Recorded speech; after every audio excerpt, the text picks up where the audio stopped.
Unconditional divine love journey में आप सबका स्वागत है मेरे प्यारे प्यारे सोलमेट्स।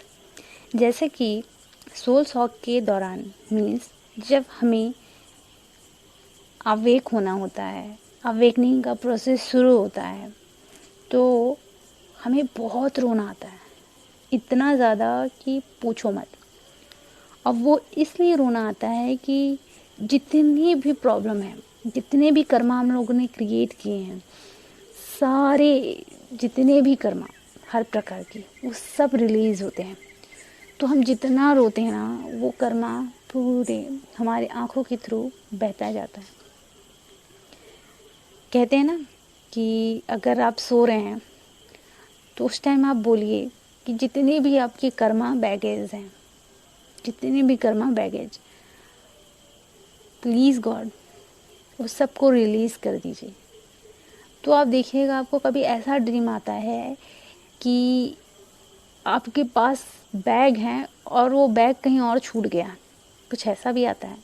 कुछ ऐसा भी ड्रीम आता है कि आप बाइक में जा रहे हैं और किसी मोड़ पर वो बाइक साइकिल में बदल गई, कुछ इस टाइप से होता है, ठीक है।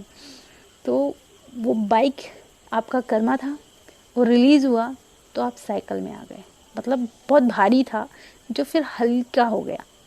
तो कुछ इस टाइप से भी ड्रीम आते हैं।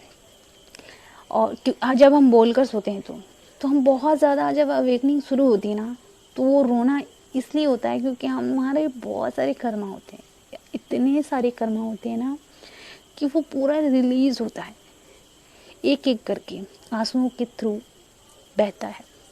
अगर हमने जाने अनजाने बहुत सारी चीज़ें हो जाती है, क्योंकि 3D जो लेयर लगी होती है, 3D लेयर, उसमें हम बहुत ज़्यादा जकड़े हुए होते हैं। वो धीरे धीरे वो लेयर जब उतरती है ना, तो बहुत बहुत ज़्यादा रोना आता है। तकलीफ़ तो होगी ना, तो धीरे धीरे वो लेयर क्लीन होती है, उतरती जाती है वो लेयर। फिर हम धीरे धीरे जब अच्छे से अवेक होते हैं तो हम प्योर सोल बनने लगते हैं। फिर हम कुकून में जाते हैं।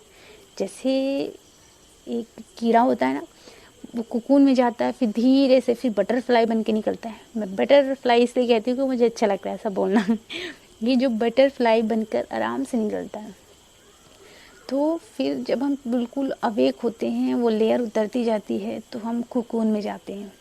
कुकून में फिर हम अपने अंदर की गलतियाँ देखते हैं, निगेटिविटी जो रहती है उसको रिलीज़ करते हैं, खुद को हील करते हैं, समझते हैं, खुद को प्यार देते हैं, इनर वर्क करते हैं, चक्रास ओपन करते हैं। उस कुकून में हम बहुत बनने लगते हैं, क्योंकि 3D लेयर जैसे उतरती है, हम अपने कुकून में चले जाते हैं और कुकून में जाकर हम अपने अंदर की नेगेटिविटी को हील करते हैं, अपने चक्रास को ओपन करते हैं, हर एक चीज़ करते हैं। उसके बाद जब हम पूरी तरीके से प्योर बन जाते हैं, तब हम बटरफ्लाई की तरह बाहर निकलते हैं। बटरफ्लाई कह सकते हैं, फौजी कह सकते हैं, क्योंकि हम आखिर करना तो हमें मदर अर्थ की वाइब्रेशन को बढ़ाना ही है, उनके लिए अच्छा करना है। तो हम एक फ़ौजी भी बनते हैं, बटरफ्लाई, फ़ौजी, उस तरीके से हम बिल्कुल तैयार हो जाते हैं कि अब हमें निकलना है। फिर हम उड़ते हैं एकदम मस्ती में, मस्त मौला होके।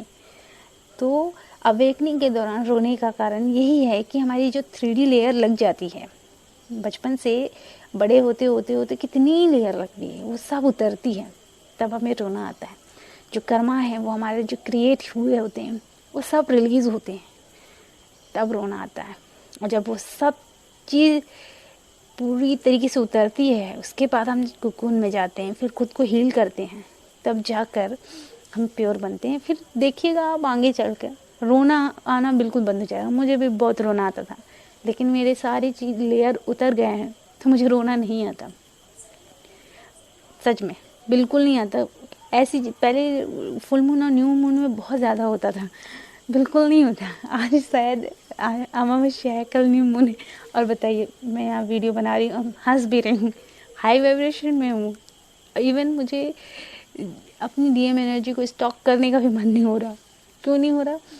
मुझे ना वहाँ से वाइब्रेशन अच्छी नहीं आ रही है भाई, इसलिए नहीं हो रहा। मुझे अपनी वाइब्रेशन ज़्यादा अच्छी लग रही है, तो मैं इतनी खुश हूँ क्योंकि हमारी लेयर उतर गई है। अगर आप इस जर्नी में आओगे तो आपकी अवेकनिंग के दौरान बहुत रोना आएगा, बहुत तकलीफ होगी। कारण यही है कि आपकी पूरी लेयर उतरेगी। तो ठीक है, तब तक के लिए अपना ख्याल रखना और खुश रहना। Love you so much.